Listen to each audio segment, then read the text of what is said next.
तो भाई लोग पिछले कई सारे महीनों से यही डिलेमा है कि क्या एमसीयू खत्म है, क्या एमसीयू का फ्यूचर डेंजर में, क्या जेना लेस्बियन है। ओह सॉरी सॉरी, नहीं ये नहीं। इस वीडियो में हम इन सारे क्वेश्चंस पे डिस्कस करेंगे इन एन अनबायस्ड वे और ट्राई करेंगे कि हम एक प्रॉपर कंक्लूजन दे पाए।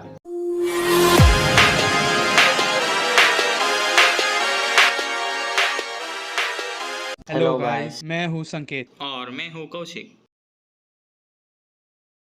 सबसे पहले तो एक बात क्लियर है कि जो भी लोग ये क्वेश्चन पूछ रहे हैं उन्हें एमसीयू का इतना नॉलेज नहीं है या उन्होंने रिसेंटली सुपर हीरो जॉनर देखना स्टार्ट किया है। क्योंकि जो लोग एमसीयू को या किसी भी सुपर हीरो फ्रेंचाइज को फॉलो करते हैं उन्हें पता है कि super hero genre is not only about action and CGI. ये लाइन को याद रखो क्योंकि will jump on it later.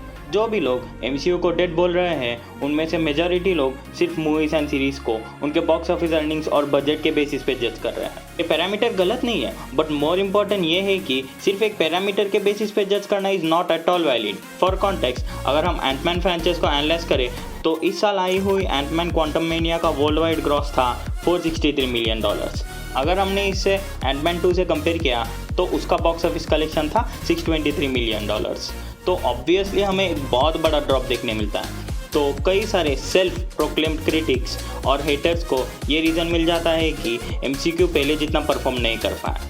But तुम अपने आप से पूछो कि अगर तुम्हें इन दोनों मूवीज़ में से एक मूवी फिर से देखना हो तो तुम कौन सी चूज़ करोगे? मेरे हिसाब से तो एंटमैन क्वांटममेनिया इसका स्ट्रेट फॉरवर्ड आंसर होना चाहिए। अगर तुम करंट एमसीयू फेस को डेट समझ रहे हो और उसकी वीकेस्ट परफॉर्मिंग मूवी को रिवॉच कर सकते हो, बट जब एमसीयू अपने पीक फेज में था उसकी एक मूवी को as a one time material regard करते हो, तो तुम्हें ये पॉइंट क्लियर होना चाहिए कि box office is not the solo parameter to claim that a franchise is dead.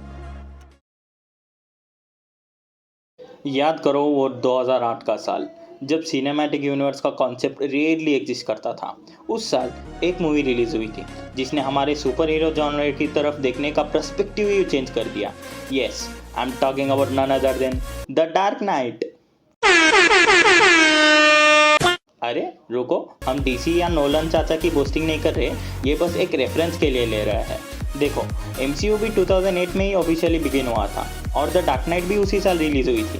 But dark night और आयरन मैन के कंपैरिजन में डार्क नाइट ज़्यादा अप्रिशिएटेड था by both audience and critics. मैं ये नहीं बोल रहा कि iron man was not good, but the dark night ने एक अलग लेवल का बेंचमार्क सेट किया था जो आज भी लोग एडमायर करते हैं। इतने इमेंस सक्सेसेस के बाद वार्नर ब्रोस को अपना डीसी यूनिवर्स एस्टेब्लिश करने में कोई डिफिकल्टी नहीं होना चाहिए, बट डीसी अपने इस फेम का ज़्यादा यूटिलाइज नहीं कर पाया, and the major reason for that is lack of continuity. On the other hand MCU ने अपनी पहली मूवी आयरन मैन को रिलीज़ की, जो कि एक बहुत बड़ा रिस्क हो सकता था क्योंकि ना तो आयरन मैन कॉमिक्स में इतना पॉपुलर कैरेक्टर था और ना ही उस रोल को प्ले करने वाला एक्टर रॉबर्ट डाउनी जूनियर की पर्सनल इमेज उस टाइम इतनी अच्छी थी। बट एमसीयू का गैम्बल वर्क कर गया, the reason being future thinking. MCU ने कभी ऐसा नहीं सोचा कि अगर आयरन मैन हिट हुई तो ही अगले प्रोजेक्ट्स का सोचेंगे। उन्होंने पहले ही अपने अगले प्रोजेक्ट्स का प्लानिंग किया था, और प्रोजेक्ट से मेरा मतलब 2-3 मूवीज नहीं, एमसीयू ने पूरा फेज 1 पहले ही डिसाइड किया था। और इसका प्रूफ हमें आयरन मैन के पोस्ट क्रेडिट सीन से ही देखने मिलता है जब निकोलस फ्यूरी टोनी को कन्फ्रंट करता है about other super heroes. Iron man के रिलीज के 1 महीने बाद द इनक्रेडिबल हल्क भी थिएटर में रिलीज हुआ था और उसके पोस्ट क्रेडिट सीन में भी हमें टोनी दिखता है, जो कि हमें कंटिन्यूटी का रियलाइजेशन करवाता है। ये चीज़ डीसी ने भी करने की ट्राई की, बट उन्हें इतना सक्सेस नहीं मिला। हम एमसीयू फैंस को ये कंटिन्यूटी और इंटरकनेक्टेड सिनेमैटिक यूनिवर्स अब नॉर्मल लगता है क्योंकि we are a part of it since the very beginning. Imagine की राइटर्स की और केविन फेगी की क्या विजन होगा उस टाइम जो अब तक वर्क कर रहा है।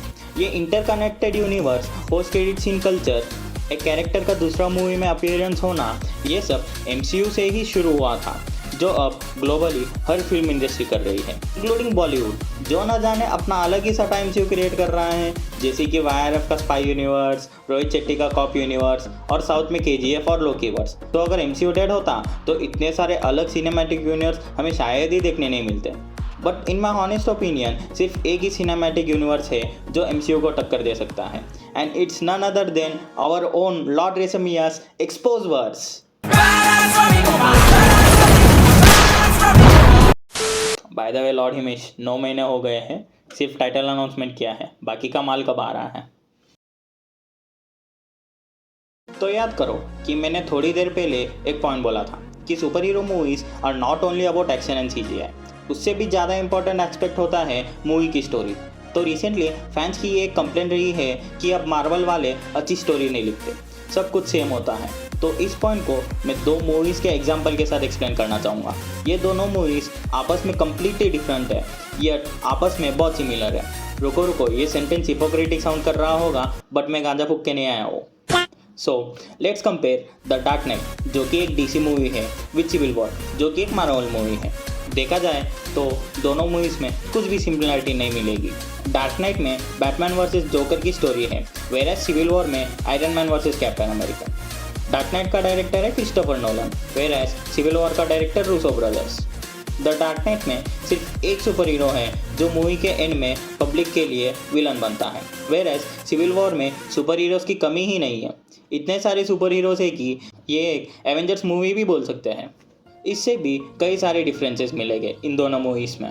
बट अगर हम यही पर्सपेक्टिव थोड़ा चेंज करें तो इन दोनों मूवीज़ में हमें बहुत सारी सिमिलरिटीज़ मिल सकती हैं। दोनों मूवीज़ में विलन के पास कोई भी सुपर पावर्स नहीं होती, yet most of the movie में विलन हीरो को आउटशाइन करता है। दोनों मूवीज़ में हमें हीरो और विलन के 1-on-1 fight scenes very rarely देखने मिलेंगे। दोनों मूवीज़ में विलन कोई हैंड टू हैंड कॉम्बैट नहीं करता, यट विलन हमेशा मेंटली हीरो के अगेंस्ट जीता है। So this is the beauty of great story telling, कि अगर प्रॉपर स्टोरी हो तो ऑडियंस कभी बोर नहीं होंगे। जोकर का this is what happens when an unstoppable force meets an immovable object, और जीमो का to see the empire fall. ये लेजेंडरी कोट्स इनफ है विलन की आइडियोलॉजी एक्सप्लेन करने में। इन दोनों मूवीज़ ने अपने स्टोरी के दम पर audience as well as critics के सामने ह्यूज स्टैंडर्ड सेट किया है। सो अभी हमें जरा भी कॉमन स्टोरी मिली तो हम MCU फिल्म्स या सीरीज़ को क्रिटिसाइज करने लगते हैं। पर हमें ये नहीं भूलना चाहिए कि ऐसी स्टोरी को डेवलप करने के लिए बहुत पेशेंस लगता है, for writers and for audience. So सिर्फ 2-3 पोर प्रोजेक्ट के बेसिस पे MCU को डेथ बोलना इज़ नॉट वैलिड। याद करो कि वांडाविजन के स्टार्टिंग के 4 एपिसोड्स को हमने कितना क्रिटिसाइज किया था, क्योंकि हमें कुछ समझ ही नहीं आ रहा था। बट जैसे जैसे सीज़न प्रोग्रेस हुआ और हमें मेन स्टोरी का वाइडर आइडिया आया, तो देखा ना सीज़न के एंड तक कोई भी वांडाविजन को क्रिटिसाइज नहीं कर रहा था। वैसे ही थोड़ा पेशेंस रखो और डेफिनेटली एंड रिजल्ट एक फिनोमिनल सक्सेस होगा। So let's talk about money. दुनिया की सबसे हाईएस्ट ग्रोसिंग फ्रेंचाइज के बॉक्स ऑफिस स्टैट्स के बारे में बात ना हो, ऐसे कैसे हो सकता है? आई नो कि box office numbers are not the only parameter जिससे हम मूवी को जज कर पाए, but since majority audience box office collection को ही सब कुछ समझता है, तो सोचा उससे रिलेटेड फैक्ट्स और फिगर्स भी डिस्कस कर लेते हैं। तो बहुत सारे लोग बोलते हैं कि फेज़ 4 में सिर्फ नो वे होम ने ही 1 बिलियन मार्क क्रॉस किया था, एज़ कम्पेयर टू फेज़ 3 जहाँ पे 6 मूवीज़ ने 1 बिलियन मार्क क्रॉस किया। फर्स्टली ये कंपैरिजन ही गलत है, क्योंकि फेज़ 3 इन्फिनिटी सागा का लास्ट फेज़ था, विच मीन्स कि हमें उससे पहले और 2 फेजेस को वॉच करने के बाद फेज़ 3 तक पहुँचे थे। On the other hand phase 4 multiverse saga का पहला फेज़ था। So rather than comparing phase 4 with phase 3, हमें उससे फेज़ 1 के साथ कंपेयर करना चाहिए। ये कंपैरिजन से हमें एक रफ आइडिया आ जाता है कि दोनों फेजेस अपने रिस्पेक्टिव सागा के बिगिनिंग फेजेस हैं। इन दोनों फेजेस का मेन बैकग्राउंड, न्यू कैरेक्टर्स और स्टोरी लाइन को इंट्रोड्यूस करना है। सो फेज़ 1 में सिर्फ एक मूवी थी जिसने 1 बिलियन मार्क क्रॉस किया था। सिमिलरली फेज़ 4 में भी सिर्फ 1 मूवी है जिसने 1 बिलियन मार्क क्रॉस किया।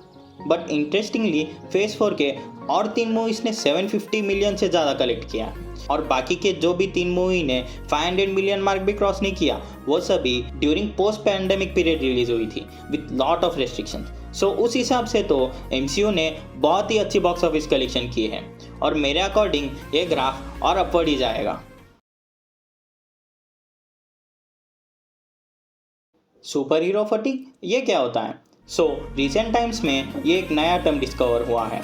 So basically super hero fatigue का मीनिंग ये है कि audience super hero content, that is super hero movies और TV शोज़ देख के बोर हो जाती हैं, उन्हें मज़ा नहीं आता, सब कुछ सेम और बोरिंग लगने लगता है। तो आप में से बहुत से लोगों ने ये कॉन्सेप्ट में भी नोटिस किया होगा। मैंने तो अभी तक ये फील नहीं किया, बट मेरे अकॉर्डिंग इस टर्म का लॉकडाउन से डायरेक्ट संबंध है। So before lockdown majority of people movies को थिएटर में जाके एंजॉय करते थे, और हर मूवी अप्रॉक्स 2-3 महीने बाद रिलीज़ होती थी, जिससे हमें 2 मूवीज़ के बीच काफ़ी टाइम मिल जाता था। बट जब से लॉकडाउन आया है, लोग OTT प्लेटफॉर्म पर ज़्यादा शिफ्ट हो गए और बहुत सारे नया कंटेंट शॉर्टर ड्यूरेशन में कंज्यूम करने लगे और हमने जल्दी सब कंटेंट ख़त्म कर दिया। इस कारण बहुत से लोगों को सारे मूवीज़ और टीवी सीरीज़ थोड़े थोड़े सिमिलर लगने लगे एंड हेंस इस जॉनरे में मज़ा नहीं आने लगा। मुझे तो पर्सनली कैमियो का मीनिंग आयरन मैन 2 से समझ में आया, जब मैंने फर्स्ट टाइम एलन मस्क को उसमें नोटिस किया, और उससे भी ज़्यादा मुझे तब हिट किया जब मैंने हैप्पी को फ्रेंड्स में देखा। मैंने बोला ये क्या चल रहा है, अपना हैप्पी फ्रेंड्स में कब से है। देन मैंने संकेत को पूछा तो उसने मुझे डबल शॉक दिया। वो बोला कि आयरन मैन 1 और 2 का डायरेक्टर कौन है देख। मैंने सर्च मारा और देखा ये तो हैप्पी ही निकला। भाई सच में बंदे ने इतना मेहनत की तब जाके उसको आंट में मिली। वो मर गई बट वो अलग बात है। सो कैमियो से किसी भी मूवी में एक्साइटमेंट बढ़ जाती है, but that is not always true. Recently आई हुई फ्लैश का ही एग्जाम्पल ले लो, उसमें तो भर भर के कैमियोज थे। Gal Gadot, Michael Keaton, Ben Affleck, George Clooney और बहुत सारे। बट एंड में क्या हुआ, फ्लैश DC और WB का one of the biggest flop बन गया। On the other hand Doctor Strange Multiverse of Madness में भी कई सारे कैमियोज थे, but it worked well, not because of the cameos, but हर एक कैमियो कुछ सेंस बनाता है। फ्लैश में इतने कैमियो होने के बाद भी उसका फ्यूचर अनसर्टेन था, बट मल्टीवर्स ऑफ मैडनेस में हमें होप थी कि हमें आगे आने वाले मूवीज़ और टीवी सीरीज़ में ये कैमियोज फिर देखने मिल सकते हैं। दैट्स वाई एक प्रॉपर स्टोरी हो तो लोग अप्रिशिएट करते हैं। सो ट्रस्ट मी, इस मल्टीवर्स सागा में और कई सारे कैमियोज हमें देखने मिल सकते हैं। सो बी रेडी। सबसे बड़ा रीज़न जिसकी वजह से MCU को अभी इतना क्रिटिसिज्म मिल रहा है is due to its TV shows. Phase 4 का जब अनाउंसमेंट हुआ था तो हमें फर्स्ट टाइम सुनने मिला कि MCU अपने खुद का टीवी शोज़ भी लॉन्च करेगा। इसका मतलब था कि हमें ज़्यादा super hero content more frequently मिलेगा। इनिशियली तो ये सही काम कर रहा था, बट जैसे जैसे MCU प्रोजेक्ट्स की क्वांटिटी बढ़ी उनकी क्वालिटी डिग्रेड होने लगी और कुछ शोज़ तो ऐसी लगी कि राइटर्स ने सस्ता माल फूक के बनाया हो। शी-हल्क में तुम्हारी बात कर रहा हूँ। ये पॉइंट ट्रूली वैलिड है कि MCU के प्रोजेक्ट्स की क्वांटिटी से उसकी क्वालिटी पे भी अफेक्ट हो रहा है, बट मुझे केविन चाचा पे पूरा यकीन है, वो हमारी बात ज़रूर सुनेगा, कॉज आई ट्रस्ट हिम। और हमने ये देखा भी है कि MCU ने अपने कई सारे प्रोजेक्ट्स को पोस्टपोन या डिले कर दिया है। उन प्रोजेक्ट्स के क्वालिटी पे थोड़ा और फोकस किया तो हमें पूरा विश्वास है कि ये प्रोजेक्ट्स ग्रैंड लेवल पे डिलीवर करेंगे। जस्ट इमेजिन, कॉमिक्स में सीक्रेट वॉर्स और इंकर्जन का जो स्टोरी लाइन है वो कितना एपिक है। वही सेम कंटेंट अगर हमें लाइव एक्शन मूवी में देखने मिले तो लाइफ सेट है। तो इन द एंड मैं यही कहना चाहूँगा कि कोविड पैंडमिक, राइटर्स और एक्टर्स की स्ट्राइक, सुपर हीरो फटीग, ये सारे फैक्टर्स MCU की रेपुटेशन को डैमेज ज़रूर करी है, बट ये MCU को कभी डिस्ट्रॉय नहीं कर सकता। MCU will definitely bounce back and when it does, हर कोई जो MCU को बोलता था MCU इज डेड, MCU अभी ख़त्म है, वो सारे लोगों के मुंह पे परमानेंट लॉक लग जाएगा। देख लेना, it's not a prediction, it's a spoiler. अगर वीडियो पसंद आए तो लाइक कीजिए, शेयर कीजिए और सब्सक्राइब करना मत भूलिए। मिलते हैं अगले वीडियो में। Thank you.